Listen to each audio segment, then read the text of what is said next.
Daily রুটিনগুলো বড্ড একঘেয়ে, বড্ড বোরিং। কিন্তু এই ডেইলি রুটিনগুলোই একদিন আমাদের জীবনকে সুন্দরভাবে সাজাতে সাহায্য করে, তাই নয় কি?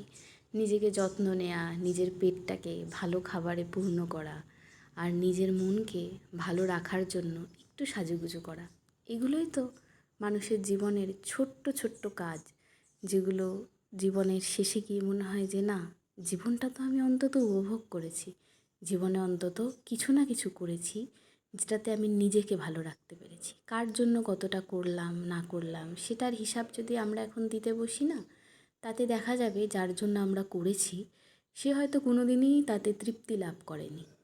কিন্তু নিজের জন্য আমরা যেটুকুনি করি, যতটুকু পারি সেইটুকুনিতেই যেন মনে হয় না, কিছু তো একটা করেছি, এতেই আমার মন অনেক সন্তুষ্ট। দেখবেন নিজেকে সন্তুষ্ট করা খুব সহজ, আর নিজেকে সন্তুষ্ট রাখার জন্য এইটুকু দরকার।